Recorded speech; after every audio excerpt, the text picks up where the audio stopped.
So hello, I'm Donnie McMillan from the Mobile Life Centre at Stockholm University, and this is work I did with Antoine, Loriette and Barry Brown, who are also at Mobile Life. Antoine is now at University of Glasgow, if you're trying to find him. But what we're going to talk about today is how you can design when things are continuously listening to you. Now, that things are listening to us isn't really a big surprise. We've been carrying around microphones in our pocket for decades now. And from before that, we've had fixed microphones, usually smaller than this, in offices and homes that are able to listen to us. But when things actually do actively start listening to us, things change slightly. The idea of being able to talk to your objects and make them do what you want goes back from the golems of myth or through Chapek's robots. All the examples, the guys giving the orders never seem to come off pretty well, but still, we can see that in our popular culture and our ideas, the way to talk to something and have it do what you say, an inanimate object, is very popular. And when Samsung released this smart TV, the idea that being able to shout channel up, which is one of the commands, to make the TV change channel, was nothing more than a good advancement of technology, really. But it was when the way in which it was working, the actual technological implementation, came out, then we saw the edges. Because while notionally the idea of the television listening to you is something you can control and understand, it's in your living room, it's something you own, you can work with that. The way it works is that to increase accuracy and reduce the hardware and processing costs needed, the audio was passed up on the internet to a third party to be stored, analysed, transcribed in some form, and sent back to the television for it to make its action. And that means that when the television is also listening to you when you're saying channel up, it's also listening to you when you're scolding your children or complaining about your boss. And that means that it's not just the television here, it's this third party on the internet which is listening to you complain about your boss. And while the privacy could be a slight problem for the television itself, I mean, you can imagine in the future someone being able to maybe mine the statistical model of the speech recognition engine to see what you might have said in front of the television. That's vaguely possible. But when all this is sent up to a third party over the internet, then people start to worry.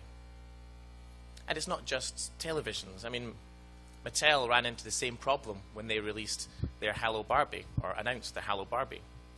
Headlines like "Hello Barbie, goodbye privacy" weren't exactly what they were wanting, I think, when the CEO of Toy Talk, the guys who make the technology behind this, were introducing this new system, right? I mean, quoting from an interview that the Toy Talk CEO Oren Jakob said, the kids will talk about feelings and in fashion. We'll see in week 1 what the kids want to talk about. And then we'll see, as those conversations happen over time, we'll change what we're going to talk, what the Barbie will say to them. So he's saying that the content of the conversations is going to be analysed, not just for giving response straight to the child, but for making the system better and looking at their emotions. The criticism was mostly around, the kids being targeted advertisements, but still the idea of being listened to in detail, not just by a machine, is something that has also been coming up. And that these bits of text that we send off to be transcribed by machines over the internet are being listened to by humans. It's not that surprising when you think about it, because of course, in order to train the recognizers better, we have to know where the machine's going wrong. So the idea that there are companies out there that take clips from Siri and Cortana and transcribe them manually to make things better, we get it. But it's when you think that when this is going to happen is when things have went wrong. So when you're distracted from the interaction by a third party, or when you didn't mean to turn on Siri on your phone, these are the clips that are more likely to be listened to than the ones where everything goes perfectly and it's understood.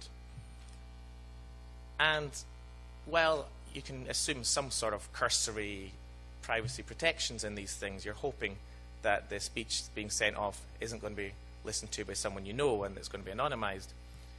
One of the quotes from a Walk and Talk Technologies employee who sat and listened to Siri things all day was that, when listening to someone say, "I want to have sex with you," to his texting app, you've not heard anything more sexy. And that puts out exactly where the privacy breach can come. That highlights it a little. And all these things are without even mentioning the listening appliances which we have now. Amazon's Echo and the Ubi from the company of the same name in Canada are things you can buy and put in your house specifically to listen to you all the time and become your personal digital assistant. So these things are here and coming. So we're going to listen to all the time, so we have to take them seriously. And they do provide a lot of opportunity. And that's what me and my colleagues at Mobile Life looked at with this study. So what did we do? Well, the idea of repurposing conversation came from some previous work we did where we recorded people's use of mobile phones continuously. We got hundreds of hours of this. And we also got the speech and the conversation around the mobile phones. Now, that was really interesting for us when we were looking at how the mobile phone interacts with and changes conversation and social interaction. But it also threw itself up as a really interesting input to design. We thought that if we could maybe notice patterns in the speech and patterns of action, then we could predict to some extent what the user might do and support that. Initially, we attempted to use the audio that we collected in the previous study, but and run that through a speech recognition algorithm. But from audio from this in a public place, from this little microphone, wasn't really good enough for us to get a decent result. But then looking ahead, we saw things like the Motorola Hint earpiece, which is a little earpiece that you wear and the Bluetooth connects to your phone with microphone and sound. And also technologies like bone-conducting microphones. It seemed reasonable to assume that we could get a pretty clean audio of one person's speech. That would be. It's available now, if not on the shelf, right? So we used that as the input to the service we designed. We looked at sort of a soft sensor that would run on something like this and provide an output per user, which could then be used for system designers for mobile devices. We called it the continuous speech stream because when we did call it the ambient speech stream, we noticed that the 3 letters weren't very good. And yeah, I know. It took us a long time to notice that, actually. And this was seen as sort of a compromise between what was available now and what looked like was coming soon from the state of the art. We decided to not include a full transcript as well. We thought that would be A, very, very invasive, B, it really would show where any errors were and make them much more apparent, and it simply wasn't as useful as something a bit more simple and easier to design with. So we decided just to take the grammatical subjects and objects of the speech, the time phrases, and the numbers spoken, and list these in the order they are spoken as the output and the input to these systems. So we, as the picture suggests, we got 10 participants and had them wear a lapel microphone for a day, after which we manually created their CSS to be a prompt for design and an interview with each of the participants. So here's an example of one of our streams post-interview. One of the tasks at the interview was to walk through your day with us and tell us what each of these words meant. And also to look at another person's stream and see how you could understand them. And then from this, we also use these as an input to a design workshop. And it's the output from the design workshop and our categorization of the designs that I'll talk about now. We put them into 3 basic categories. The first one was personal designs, where your stream is used by you. The second would be shared designs, where your stream is shared, reciprocally or not, with another person. And the third category would be third-party designs, where individually or in aggregate, a third party could use your speech stream. So having access to your personal CSS opens up a lot of possibilities. You can But the one that really started us off in this journey was the idea of pre-input. When you look at the conversation of people during the day, you can see that there are some patterns that link to future actions to some extent. So if you see lists of nouns which are coming up and discarded with discussion, then you can see there's a decision being made here. So if people are throwing out names of Korean restaurants, for example, you can maybe take the hint that, oh, well, maybe I should start pre-searching for local Korean restaurants. And we don't envisage this as having a notification to interrupt the user. This would be something in the background and passive, maybe just easily accessible from the lock screen, so that when the conversation turns and it's time for them to interact naturally with the device to look for more information, they just pick it up and press one button and choose from a list of things that we've already detected they're going to do. In the same way, you could do this for people or events and calendar times, just to, after the conversation is finished, you can then go in and easily add to calendar or add to contact book. But then you can start actually to share these streams. So then we get a lot of interesting things that we can do here as well. If you look at simply listening for your own name in another person's conversation, we could get some sort of ambient awareness application like the one-bit communication by Kane and other authors. But that also opens the possibility to actively listen or peek, because it's much less invasive than actually listening to someone's conversation and the surrounding ambient audio if you can just see the keywords of what they're talking about now. So by giving friends access to your CSS in the same way as Friend Finder, for example, you could peek into their conversations and see if they're with work colleagues or friends, see if they're busy or alone, as a pre-check for contact, for example. It could also give you the opportunity to subscribe to or publish the CSS and as sort of what would probably be a very mundane Twitter feed.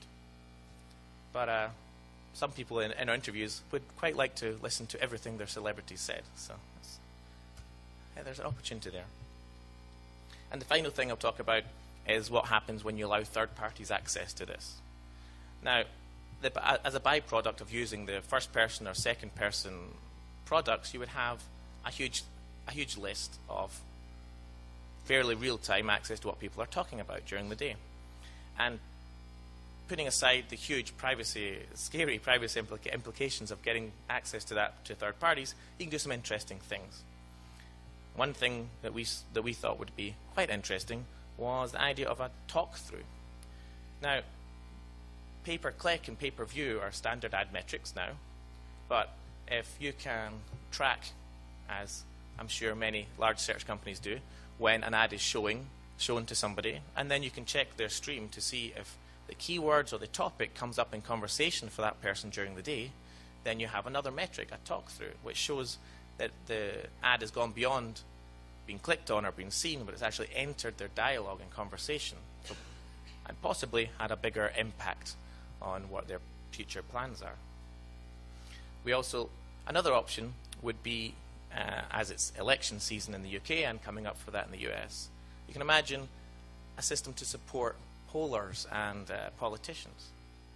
If you think of how the polling system hasn't really changed for 50 years, you call 1,000 people and you expect an answer. But here, you could get something that would sort of start to look like a ground truth of popular opinion. If you can see the sentiment, if you can be a pollster and ask for, give me an area and give me the words collocated with this person's name or this topic, you can start using this to feed into your policy. Now, obviously, this can be a huge problem because we would then have policy made for people like us and nobody else. And with the weight of a ground truth of popular opinion. But you can see there are some really interesting things that we could do with these streams. And the thing is, these are just pointers to what we think could be made and what we think could be explored in this area. We don't expect these to be on the shelves or in the App Store in the next few months. But looking at the trajectory of the listening services and devices, it would be quite surprising not to see stuff like this in the next few years. And with with that, I'll take questions.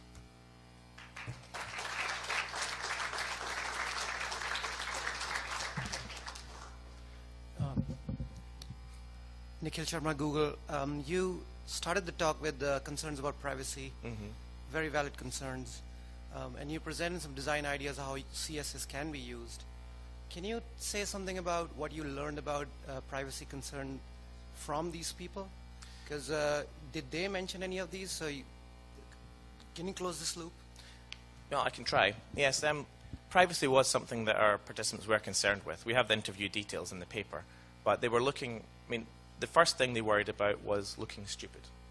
The idea that everything you do is on display was something they were worried about.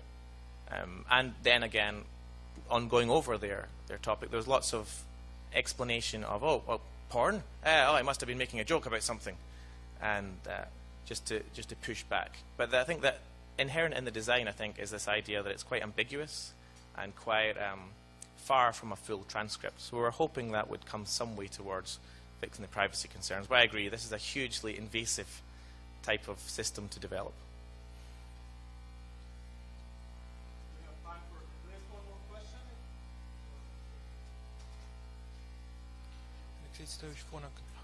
You mentioned that you envision some interest in following celebrities, like on Twitter today. We know today that a number of celebrities are not doing their own Twitter. Someone else is doing it for them. So how in this case one would be able to separate the real person stream from completely artificial streams? Well, one of the things we were talking about was that you might not want to separate real from artificial. You can imagine making one of these for James Bond in the movie and then seeing how close you are to him in real life, matching your streams.